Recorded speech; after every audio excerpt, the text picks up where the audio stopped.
Emergency situations में आने वाले मरीज आमतौर पर क्या गलतियां करते हैं? और मैं इसको गलती नहीं बोलूँगी, पर ये अनअवेयरनेस है। और कौन सी चीजें हैं जो लोग अपनी हेल्थ को चेक में रखने के लिए घर पर मॉनिटर कर सकते हैं?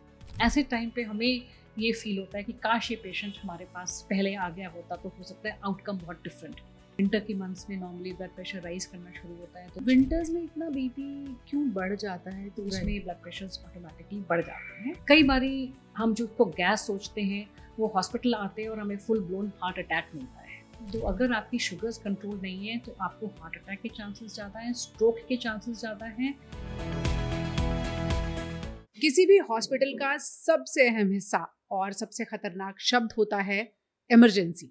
जितना डॉक्टर के लिए अहम है, उससे भी ज्यादा डर पेशेंट को लगता है जब वो इमरजेंसी में पहुंचता है। लेकिन यही वो हिस्सा होता है जो अक्सर लाइफ एंड डेथ सिचुएशंस में बहुत ही क्रिटिकल माना जाता है। कोई भी पेशेंट जब वाकई इमरजेंसी हालत में होता है तो जहां वो लैंड करता है उस हिस्से को हॉस्पिटल में बुलाया जाता है इमरजेंसी। आज हमारे साथ हैं डॉक्टर सारिका चंद्रा, जो कैलाश हॉस्पिटल नोएडा की इमरजेंसी को 26 साल से ज्यादा समय से देख रही हैं। हम लोग खुद इन्हें कई बार इमरजेंसी में भागते दौड़ते लोगों को ट्रीट करते हुए देख चुके हैं। डॉक्टर सारिका, बहुत बहुत स्वागत है आपका। Thank you so much. आपको हमने इतनी बार इमरजेंसी में अप एंड अबाउट देखा है। आपका 26 साल का जो एक्सपीरियंस है इमरजेंसी में, वो कैसा रहता है? आपका अपना बीपी कितनी बार रेज होता होगा वहाँ? ठीक कहा आपने। मैंने अपनी इमरजेंसी की ट्रेनिंग यूएस में की थी और उसके बाद आके कैलाश हॉस्पिटल ज्वाइन किया था। और 26 साल मुझे इमरजेंसी को हेड करते हुए निकल गए। और मैं कहना चाहूँगी कि ये एक बहुत ही अहम हॉस्पिटल का एक हिस्सा है, जैसे कि आपने बताया। और मेरी जर्नी इसमें बहुत बहुत इंटरेस्टिंग और बहुत डिफ़िकल्ट टू एक्सप्लेन, बट मैं ये कहना चाहूँगी कि बहुत रिवॉर्डिंग है। क्योंकि जब आप किसी पेशेंट को इमरजेंसी सिचुएशन में अपने सीपीआर से या अपने ट्रीटमेंट से सेव करते हो, तो उससे बड़ी रिवॉर्डिंग आपको सिचुएशन और नहीं मिल सकती। जी, आपके पास ऐसे पेशेंट आता होगा जो बिल्कुल जिसे लगता होगा कि अब गया, उसको लगता होगा कि ये जो डॉक्टर मेरे सामने खड़ी हैं ये भगवान है। कितनी बार एक वो सेंस ऑफ अकम्प्लिशमेंट होती है जब ऐसी सिचुएशन में किसी मरीज को आप रिवाइव कर पाए, निकाल पाए? यही मैं एम्फसाइज करना चाह रही हूँ कि इमरजेंसी डिपार्टमेंट का सबसे बड़ा रिवॉर्डिंग या अकम्प्लिशमेंट का जो हमें फीलिंग आती है वो तभी आती है जब हम एक डाइंग पेशेंट या एक क्रिटिकली इल पेशेंट को रिवाइव करके सक्सेसफुली घर भेज पाते हैं। कैसा लगता है? उस दिन रात में नींद अच्छी आती है? उस दिन रात में नींद अच्छी आती है और लगता है कि हाँ, आज हमने कुछ एक सफल कार्य किया है और आज हमने कुछ एक अचीव किया है। आपका पर्सनल सक्सेस रेट इमरजेंसी में कैसा रहा है? नहीं, इसको पर्सनल सक्सेस रेट नहीं कह सकते। It's always a team work. Right. No one person can do anything. And हमारी इमरजेंसी टीम हाईली ट्रेन्ड है। And we try our best कि हम हर पेशेंट को अपनी बेस्ट केयर दे पाएँ एंड रिवाइव और रिससिटेट कर सकें। बिल्कुल। तो इमरजेंसी सिचुएशंस में आने वाले मरीज आमतौर पर क्या गलतियां करते हैं? क्या उन्हें नहीं करना चाहिए और क्या करके आना चाहिए? अब हम इस पर बात करेंगे। सबसे पहले तो मैम, कुछ एक कॉमन मिस्टेक्स होती हैं जिनके साथ अक्सर, जिसे कहा जाता है कि अगर घर से या प्राइमरीली कुछ ठीक तरीके से कोई दवा लेकर आए, जो हम अक्सर देखते हैं कि एक पेशेंट अक्सर घर में इस कंफ्यूजन में रहता है कि उसे गैस एसिडिटी का दर्द है या ये हार्ट का पेन है या ये नॉर्मल चेस्ट का पेन है। ऐसे पेशेंट आपके पास आते होंगे? ऐसे तो बहुत पेशेंट्स आते हैं और मैं इसको गलती नहीं बोलूँगी, पर ये अनअवेयरनेस है। एक कॉमन मैन में एक अनअवेयरनेस है कि जो हमें सिम्टम्स हो रहे हैं वो मेडिकली भी इसमें कुछ प्रॉब्लम हो सकती है। कई बार ये आपने बिल्कुल ठीक बोला, गैस की जो कॉमन चीज़ है कि जो गैस हो रही है, कई बारी हम जो को गैस सोचते हैं वो हॉस्पिटल आते हैं और हमें फुल ब्लोन हार्ट अटैक मिलता है। तो इसमें मेरी तो एक यही ऑब्जर्वेशन है और सजेशन है कि जिन पेशेंट्स को अंडरलाइंग कोई कोमॉर्बिडिटीज़ हैं, जैसे डायबिटीज़ है, ब्लड प्रेशर है या कोई और कोमॉर्बिडिटी है, उनको अगर गैस जैसे सिम्टम्स हैं तो उसको इग्नोर ना करें और हॉस्पिटल में एक बारी कंसल्टेशन जरूर लें। किसी भी सिम्टम में अगर एक बारी दवाई लेने से आराम ना मिले तो उसको हॉस्पिटल में कंसल्टेशन जरूर करनी चाहिए और अगर टेस्ट रिकमेंडेड हो तो टेस्ट कराने चाहिए। आमतौर पर ऐसे पेशेंट कौन सी दवा या कौन सा नुस्खा आजमा कर फिर आए होते हैं? ऐसे पेशेंट्स, जैसे आपने गैस की बात की, तो गैस के पेशेंट्स तो अक्सर हमसे यही बोलते हैं हमने इनो ली घर पे या हमने कोई एंटासिड ले लिया हमने। और नॉर्मली पेशेंट्स यही लेके आते हैं। गैस की दवाइयाँ घर पे जैसे फैंटोसिड होती है कोई या इनो हो जाती है, वो लेके आते हैं और फिर हमें ये अवेयरनेस क्रिएट करने की बहुत ज़रूरत है, क्योंकि कई बार पेशेंट्स इस स्टेट में आते हैं कि वो मैसिव एमआई होती है, और फिर हमें उन्हें इमीडिएटली कैथ लैब में शिफ्ट करना पड़ता है। तो ये एक बहुत इंपॉर्टेंट चीज़ है कि पेशेंट्स अपने सिम्टम्स को कैजुअली ना लें। उन्हें कोई भी चीज़ ऐसी लग रही हो जो पहले ना हुई हो उनके साथ, या 1 या 2 बार ट्रीट करके नहीं आराम मिले, तो फिर हॉस्पिटल में ज़रूर ट्रीटमेंट के लिए आना चाहिए। कोई एक ऐसा क्विक टिप जिसको कह रहे हैं कि हो सकता है उस पेशेंट को भी ये डाउट हो कि कहीं मुझे हार्ट अटैक तो नहीं आ रहा है, तो क्या कोई ऐसी चीज़ उसे करनी चाहिए before he lands up in the emergency? अगर कोई पेशेंट है जिसको लग रहा है कि मुझे हार्ट अटैक हो सकता है, तो हमने एक ये बताया कि जैसे इकोस्प्रिन है, आजकल एवरीबडी नोज कि एक इकोस्प्रिन और उसके साथ 2 दवाइयाँ और होती हैं, क्लोपिडोग्रिल और एटोरवास होती है। ये 3 दवाइयों का कॉम्बिनेशन होता है।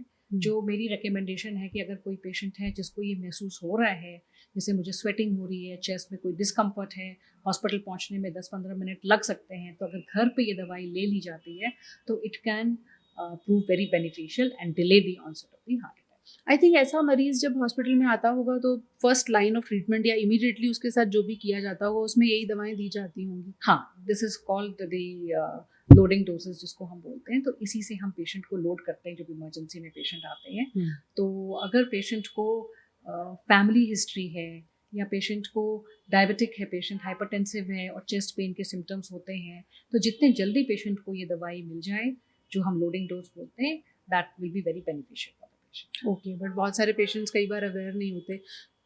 एक जमाना था हम सुनते थे कि डिस्प्रिन लेकर लोग आ सकते हैं, वो भी हेल्प करती है? डिस्प्रिन इज इकोस्प्रिन, यस, वो वही भी मैं हेल्प बता करती रही हूँ। है। इकोस्प्रिन ये तो बहुत सालों से इकोस्प्रिन एंड क्लोपिडोग्रिल और एटोरवास जो 3 दवाइयों का कॉम्बिनेशन होता है, ये अगर पेशेंट टाइमली ले ले तो it is very beneficial. It is beneficial. आमतौर पर लोग सर दर्द के लिए डिस्प्रिन को यूज़ करते हैं, लेकिन ये लाइफ सेविंग सिचुएशन में भी काम आ सकती है, जैसे डॉक्टर सारिका ने भी सजेस्ट किया।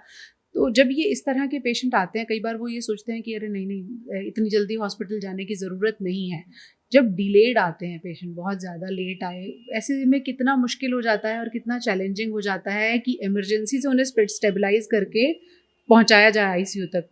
बहुत चैलेंजिंग है दिस इज, एंड ऐसे टाइम पे हमें ये फील होता है कि काश ये पेशेंट हमारे पास पहले आ गया होता तो हो सकता है आउटकम बहुत डिफरेंट होता। ये हमारे लिए डेली बेसिस पे हम ऐसी सिचुएशंस जरूर फेस करते हैं जहां हमें लगता है कि अगर इस पेशेंट हमारे पास टाइमली आ गया होता, तो जैसे स्ट्रोक है, स्ट्रोक अवेयरनेस आजकल बहुत हम लोग मीडिया से भी क्रिएट कर रहे हैं। We are trying to create an awareness on stroke because there is a window period for the stroke. तो हमें ये लगता है कि अगर पेशेंट का कोई स्ट्रोक का है या हार्ट का पेशेंट है, अगर हमारे पास टाइमली आ जाए तो पेशेंट का आउटकम बहुत डिफरेंट हो सकता है। तो this is very important for the patient to know. Awareness होनी चाहिए पेशेंट में कि मेरे को जो सिम्टम हो रहे हैं वो नॉर्मल नहीं है, I should not take it as normal and I should report to the hospital. That is an important. तो ऐसे कौन से पेशेंट होंगे, कौन सी ऐसी बीमारियों के साथ होंगे जिनमें स्ट्रोक का खतरा ज़्यादा है और वो सीधे स्ट्रोक लेकर इमरजेंसी में पहुंचते हैं? ऐसी कोई बीमारी नहीं है, बट अंडरलाइंग कोमॉर्बिड में diabetes is the number 1 cause. जिनको डायबिटीज है, जिनको हाइपरटेंशन है, जिनके लिपिड प्रोफाइल्स डिरेंज्ड आते हैं, ऐसे पेशेंट्स में यूजुअली आमतौर से स्ट्रोक के सिम्टम्स पहले आते हैं। और स्ट्रोक के जो सिम्टम्स हैं उसमें patient can have varied symptoms, but the golden time is 3 hours. अगर पेशेंट 3 to 4 आवर्स के अंदर उसको स्ट्रोक का ट्रीटमेंट मिल जाता है तो outcome is complete recovery. On the other hand, अगर पेशेंट स्टैब्लिश स्ट्रोक के साथ आता है, मोर देन 4 आवर्स के बाद आता है, तो जो स्ट्रोक के लिए एक ट्रीटमेंट हमने रेकमेंड किया हुआ है, जो इंजेक्शन थ्रोम्बोलाइज के लिए करते हैं, वो फिर हम नहीं दे सकते, तो आउटकम बहुत डिफरेंट हो जाता है। तो इस तरीके से जो पेशेंट्स, अगर डायबिटिक पेशेंट्स हैं खासकर, उनके डायबिटिक पेशेंट्स को पेन नहीं महसूस होता, तो डायबिटिक पेशेंट्स को हार्ट में चेस्ट पेन नहीं होता, तो वो यूजुअली इनडाइजेशन करके ही रिप्रेजेंट आते हैं हमारे पास, अगर उनको हार्ट के सिम्टम्स हो रहे हैं। सिमिलरली स्ट्रोक के जो पेशेंट्स हैं उनमें भी अगर डायबिटीज़ पेशेंट को है और उन्हें कुछ एबनॉर्मल सिम्टम महसूस हो रहा है, किसी साइड में वीकनेस महसूस हो रही है, अगर आवाज़ में लग रहा है कि आवाज़ उनकी नॉर्मल नहीं है, तुतलाहट आ रही है आवाज़ में, या चक्कर आ रहे हैं, कुछ भी इस तरह के न्यूरोलॉजिकल सिम्टम्स हैं, तो वो इग्नोर नहीं करने चाहिए and they should consult neurologist as a जिन लोगों को हाई ब्लड प्रेशर रहता है और बहुत अनरेगुलेटेड भी रहता है, उन लोगों में भी स्ट्रोक का खतरा ज़्यादा रहता है? यस, स्ट्रोक का खतरा रहता है। एंड हाइपरटेंसिव पेशेंट्स में नॉर्मली स्ट्रोक में हम ब्लीड ज़्यादा, जैसे स्ट्रोक भी 2 तरीके के होते हैं, किसी में थ्रोम्बस होता है, किसी में ब्लीड होती है। तो हाई ब्लड प्रेशर के patients normally they present to us as bleed in the stroke. तो ब्लड प्रेशर के पेशेंट्स को अपना पीरियोडिक चेकअप कराते रहना चाहिए। They should check their blood pressures at home. And winter के मंथ्स में नॉर्मली ब्लड प्रेशर राइज करना शुरू होता है, तो ब्लड प्रेशर्स अपने विंटर मंथ्स में रेगुलरली चेक कराएं, अपने डॉक्टर के साथ कांस्टेंट टच में रहें, बीपी को एक आइडियल लेवल पे मेंटेन करके रखें। ये सब चीज़ें आमतौर पे सबको ध्यान रखना। विंटर्स में इतना बीपी क्यों बढ़ जाता है? क्या कुछ कर सकते हैं दवाओं के अलावा कि रेगुलेटेड रखें? एक नॉर्मल बॉडी की प्रतिक्रिया है कि विंटर मंथ्स में आर्टरीज थोड़ी सी कंस्ट्रिक्ट करती हैं टू जनरेट मोर हीट, तो उसमें ब्लड प्रेशर्स ऑटोमेटिकली बढ़ जाते हैं। तो नॉर्मली हम अपने पेशेंट्स को यही काउंसल करते हैं कि अब विंटर मंथ्स आ गए हैं तो अब अपनी ब्लड प्रेशर की मेडिसिन हो सकता है रेगुलेट करने की ज़रूरत पड़े, हो सकता है बढ़ाने की ज़रूरत पड़े। तो ये अवेयरनेस भी हम अपने पेशेंट्स में क्रिएट करते हैं कि आप अपनी ब्लड प्रेशर्स को एक तो डेली घर पे भी चेक करो, प्लस अपने कार्डियोलॉजिस्ट के साथ रेगुलर टच में रहो। ब्लड प्रेशर कैसे चेक करना चाहिए, ये भी एक सीखने वाली चीज़ है आपके लिए, रोज़मर्रा की बात है, लेकिन हमारे व्यूअर्स को आप कुछ सब बता सकती हैं कि कैसे उन्हें अपने बीपी को मॉनिटर करना चाहिए? BP monitoring basically the principle is कि ब्लड प्रेशर अगर मॉनिटर कर रहे हैं तो same time of the day पे करना चाहिए।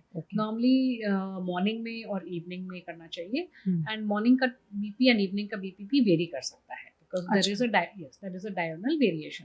तो इसलिए रिकमेंडेशन यही है कि अगर बीपी आप मॉनिटर कर रहे हो तो same time of the day पे मॉनिटर करो। या तो मॉर्निंग में करो या इवनिंग में करो, या अगर आपको रेकमेंड किया गया है ट्वाइस अ डे तो मॉर्निंग एंड इवनिंग दोनों करो। किसी रैंडमली किसी भी टाइम पे मॉनिटर करने से you might not get the same readings. जो बीपी के पेशेंट्स हैं जिन्हें पता है हमें हाई बीपी है, उन्हें और नॉर्मल पॉपुलेशन को किस तरह से, किसी को रोज़ करने की ज़रूरत है, किसी को वीकली, क्या आप सजेस्ट करेंगे? अगर आपका ब्लड प्रेशर कंट्रोल्ड है, आपकी दवाई की डोज एडजस्ट हो गई है, तो आप ऑल्टरनेट डे भी बीपी को मॉनिटर कर सकते हैं। और जिनको ब्लड प्रेशर नहीं है उनको वीकली मॉनिटर करने की ज़रूरत है कि एक बारी वीक में एक बारी मॉनिटर करके देख लिया कि आपका ब्लड प्रेशर ठीक चल रहा है। जिनकी डोज एडजस्ट नहीं हुई है, जिनको अभी भी डोज एडजस्टमेंट की इश्यूज़ हैं, उनको फिर डेली मॉनिटर करना चाहिए। डेली मॉनिटर करना चाहिए। और कौन सी चीज़ें हैं जो लोग अपनी हेल्थ को चेक में रखने के लिए घर पर मॉनिटर कर सकते हैं? भाई जैसे हम डिस्कस कर रहे हैं, ब्लड प्रेशर कर सकते हैं। एक शुगर मॉनिटरिंग है जो मैं रिकमेंड करती हूँ कि शुगर मॉनिटरिंग भी खास करके जिन पेशेंट्स की फैमिली हिस्ट्री है डायबिटीज़ की, उनको अपनी ब्लड शुगर घर पे मॉनिटर करनी चाहिए। क्योंकि डायबिटीज़ एक ऐसी प्रिवेंटेबल इलनेस है कि अगर उसका टाइमली ट्रीटमेंट लिया तो आप उसके जितने भी कॉम्प्लिकेशंस हैं वो प्रिवेंट कर सकते हैं। मैं इमरजेंसी में बहुत पेशेंट्स ऐसे देखती हूँ जो डायबिटीज़ के कॉम्प्लिकेशन से हमारे पास आते हैं, जिनको ये अवेयरनेस नहीं थी कि हमारी शुगर इतने लेवल से ऊपर है और हमें कंट्रोल करके रखनी चाहिए।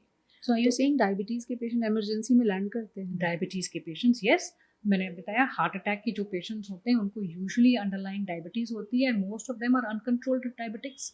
तो अगर आपकी शुगर्स कंट्रोल नहीं है तो आपको हार्ट अटैक के चांसेस ज़्यादा हैं, स्ट्रोक के चांसेस ज़्यादा हैं, एंड किडनी की नॉर्मली किडनी में भी प्रॉब्लम्स आनी शुरू हो जाती हैं, जिसको हम CKD बोलते हैं।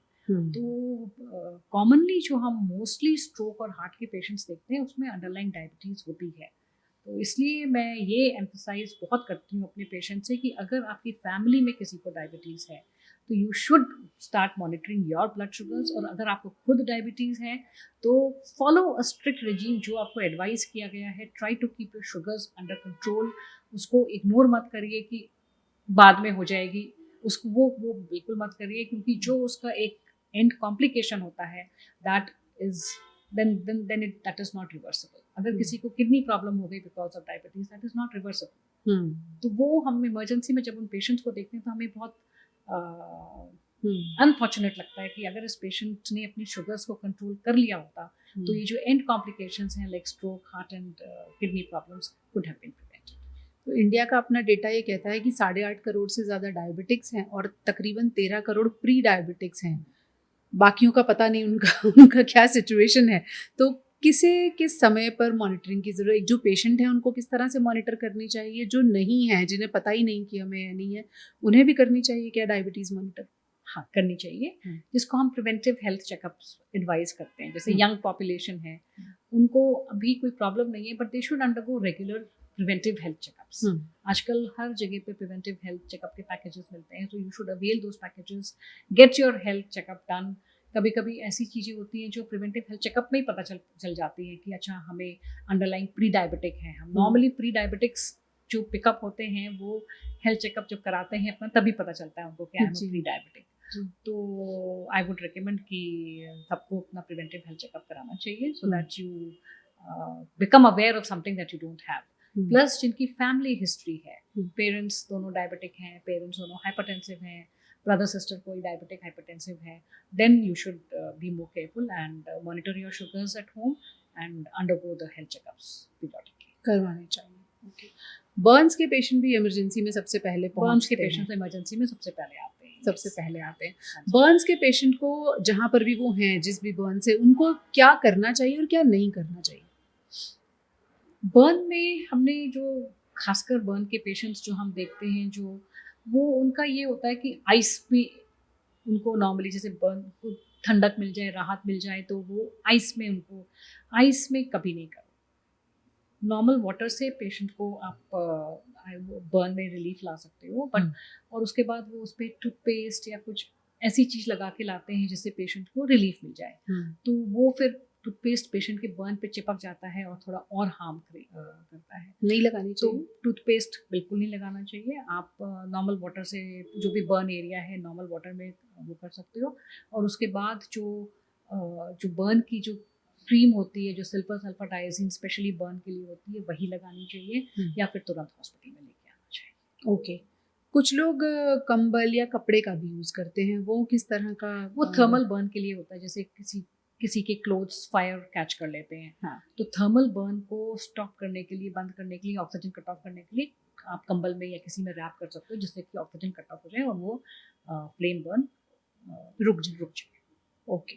तो ये गलती नहीं है, इसको किया जा सकता है। ये ठीक है, ये ठीक है, इसको किया जा सकता है। ओके। ये तो ही उन सिचुएशंस की बात जो बिल्कुल ही आपके पास पहुंच रहे हैं, बर्न्स के साथ पहुंच रहे हैं या ऐसी सिचुएशन के साथ पहुंच रहे हैं। कुछ ऐसी आपने पेशेंट भी देखे होंगे इमरजेंसी में जो डॉक्टर को लगता है कि कुछ है नहीं उसे, लेकिन वो बहुत सारी परेशानियों के साथ पहुंचता है कि मुझे ये है, मुझे वो है। ये कौन सा फिनोमिना है? इसको हम पैनिक डिसऑर्डर जैसे होता है। पेशेंट हमारे पास नॉर्मली एक पैनिक डिसऑर्डर से आता है। आते हैं ऐसे मरीज? बहुत पेशेंट्स। ये आपने एक बहुत मुद्दे वाली चीज़ उठाई है कि आजकल जो हम देख रहे हैं इमरजेंसी में, जो पेशेंट्स हम मैक्सिमम देख रहे हैं, वो एक्यूट एंजाइटी या पैनिक उसमें आते हैं। ओके। जिन्हें असल में कुछ नहीं है। कुछ नहीं, ऐसा नहीं होता है कि कुछ नहीं है। फिर उनको थोड़ा सा टाइम देना होता है, उनकी हिस्ट्री लो, उनको थोड़ा सा टाइम दो, तो कुछ ना कुछ अंडरलाइंग इमोशनल या मेंटल कुछ प्रॉब्लम चल रही होती है, जिसकी वजह से patient acute anxiety, acute panic में आते हैं।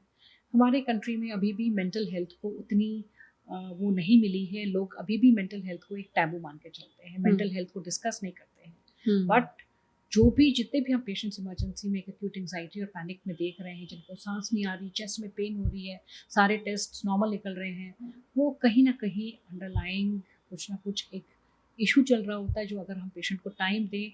मैंने देखा है खुद पर्सनली, जब हम पेशेंट के साथ बैठ के उनको काउंसलिंग करते हैं, उनसे बातें करते हैं, तो कुछ ना कुछ ऐसी चीज़ निकल के आती है जो वो रियलाइज़ भी नहीं करते कि उनकी हेल्थ को अफेक्ट कर रहा होता है।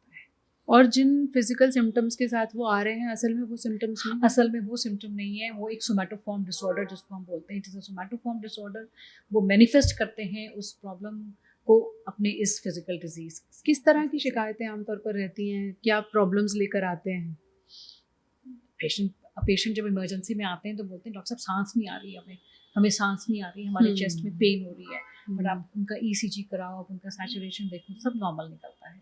बट आजकल हमारे पास बहुत यंग स्टूडेंट्स बच्चे आ रहे हैं। मैं इसी पर आने वाली थी कि ये जो एज ग्रुप आ रहा है वो कौन सा ज़्यादा है? ये हमारे पास बहुत यंग बच्चे आ रहे हैं, बहुत, जो अपने कॉलेज में हैं या जॉब में हैं या अर्ली मैरिड लाइफ में हैं। ऐसे बच्चे हमारे पास बहुत आ रहे हैं जिनको एडजस्टमेंट के इश्यूज चल रहे हैं या कॉलेज में इश्यूज चल रहे हैं, पीयर इश्यूज चल रहे हैं। ऐसे पेशेंट्स हमारे पास पैनिक डिसऑर्डर के साथ आते हैं, और इनको फिर हमें काउंसलिंग और वो करके थोड़ा सा एक गाइडेंस देने if I am not wrong, ये ऑफ लेट एक नया हिस्सा है जिसको आप इमरजेंसी में डील कर रहे हैं। यस, पहले ऐसा नहीं होता था। पहले इमरजेंसी में ये पेशेंट्स एक्चुअली अब थोड़ा सा आने लगे हैं, because they are now more aware कि हाँ कुछ इशू है, बट पहले लोग अपने हेल्थ को लेके उतने कॉन्शियस नहीं थे, तो वो घर पे ही अपना इसके लिए इलाज कर रहे होते थे कि, लेकिन अब पेशेंट्स एटलीस्ट कम से कम आ रहे हैं, तो they are trying to get help, they are trying to seek help. So that is a good trend that I am seeing कि at least patients अब आने तो लगे हैं जिनको anxiety या panic के disorders हैं, तो they are coming to they first come to the emergency because they don't know where to go. तो they feel they are having a heart attack. हमारे पास normally जो patients आते हैं वो यही बोल के आते हैं कि डॉक्टर साहब चेस्ट में पेन हो रही है, मुझे सांस नहीं आ रही है, कहीं मुझे हार्ट अटैक तो नहीं हो रहा है। They come to us, इसलिए वो इमरजेंसी में आते हैं कि उनको ये घबराहट होती है कि कहीं हमें हार्ट अटैक तो नहीं हो रहा है। मतलब वो ये समझ रहे हैं कि समस्या है, पर ये नहीं समझ रहे हैं कि ये मेंटल प्रॉब्लम है या कोई अंडरलाइन। फिर जब उनको हम प्रॉपर काउंसलिंग और गाइडेंस करके समझाते हैं, तो then they know how to deal with their problem, and mental counselling करके उनको हम थोड़ा सा साइकेट्रिस्ट की इवैल्यूएशन कराते हैं, तो they are then on the right track. Emergency department का ये एक नया स्पेक्ट्रम है जिसके बारे में अभी डॉक्टर सारिका ने बताया कि एंजाइटी इश्यूज़ के साथ और अलग अलग तरह के फिजिकल सिम्टम्स को लेकर पेशेंट पहुंचता है, लेकिन असल में पता चलता है कि उसे मानसिक रूप से मदद की ज़रूरत है, उसे एक साइकेट्रिस्ट से मिलने की ज़रूरत है। इमरजेंसी में ये हाल के दिनों में यंग एज ग्रुप जो आ रहा है, तो घर परिवार में जो लोग उनके साथ रहते हैं उन्हें भी इस चीज़ को समझने की ज़रूरत है कि हो सकता है आप अपने बच्चे को या फिर किसी नए व्यक्ति को, जो शादीशुदा कोई महिला घर में आई है या किसी की नई शादी हुई है, उसे उतना समय नहीं दे रहे हैं जितने की उसे दरकार है। क्या लोगों ने आपस में बातें करना कम कर दिया है, इसलिए इमरजेंसी में वो लोड बढ़ गया है ऐसे पेशेंट का? ये एक एस्पेक्ट, एक पहलू जरूर है इसका। ये जो हम देख रहे हैं rise in mental health issues, common cause तो यही है। आजकल हर कोई अपने मोबाइल में बिजी है, अपने सोशल मीडिया पे बिजी है, आपस में बात करने के लिए किसी के पास टाइम नहीं है। तो ये एक एस्पेक्ट जरूर है कि because of the social media आपस में जो कम्युनिकेशन बंद हो गई है, तो इसके वजह से ये प्रॉब्लम में राइज जरूर देखी गई है। ओके, आखिरी सवाल आपसे। कुछ पेशेंट बहुत ज़्यादा अवेयर होते हैं, वो बहुत सारी दवाएं लेकर आपके पास पहुंचते होंगे, तो कुछ ऐसी मिस्टेक्स हैं, कुछ दवाएं हैं जो खुद लेकर नहीं आनी चाहिए? नहीं, ऐसी प्रॉब्लम, ऐसी दवाई नहीं है जो नहीं लेनी चाहिए। जैसे सप्लीमेंट्स, पेशेंट्स आजकल अपने आप से, जैसे सोशल मीडिया पे बहुत सारे सप्लीमेंट्स का आपके पास, you have a wide array of supplements on the social media, right, from protein to multivitamin to. Yes, तो पेशेंट्स तो हमारे पास कई बार पूछने आते हैं कि कौन सा प्रोटीन लूं मैं, so they have multiple options available with them and they ask us to provide us protein. आप बताती हैं कौन सा प्रोटीन लें। तो इसलिए प्रोटीन्स हैं, सप्लीमेंट्स हैं, ये मैंने देखा है कि आजकल ज़्यादा इनफैक्ट अब्यूज ही हो रहा है इसका। बॉडी को हो सकता है ज़रूरत ना हो उसकी, and you are taking that, तो वो फिर बॉडी को नुकसान ही करे। और ऐसी हालत में भी हो सकता है कि आपको फिर किसी हॉस्पिटल की इमरजेंसी का दरवाज़ा खटखटाना पड़े, तो ऐसा ना हो उसके लिए समय पर अपने हेल्थ चेकअप्स कराएं, और किसी भी बीमारी को पनपते हुए, बीमार होते हुए अपने आप को उस बीमारी को पाल कर फिर इमरजेंसी में ना पहुंचे। समय रहते उसके ट्रीटमेंट के लिए डॉक्टर्स अवेलेबल रहते हैं, उनसे मिलें। Thank you so much ma'am, आपने बहुत सारे ऐसे सजेशंस दिए हैं जो लोगों को शायद अगली बार आपकी इमरजेंसी में पहुंचने से बचाएंगे।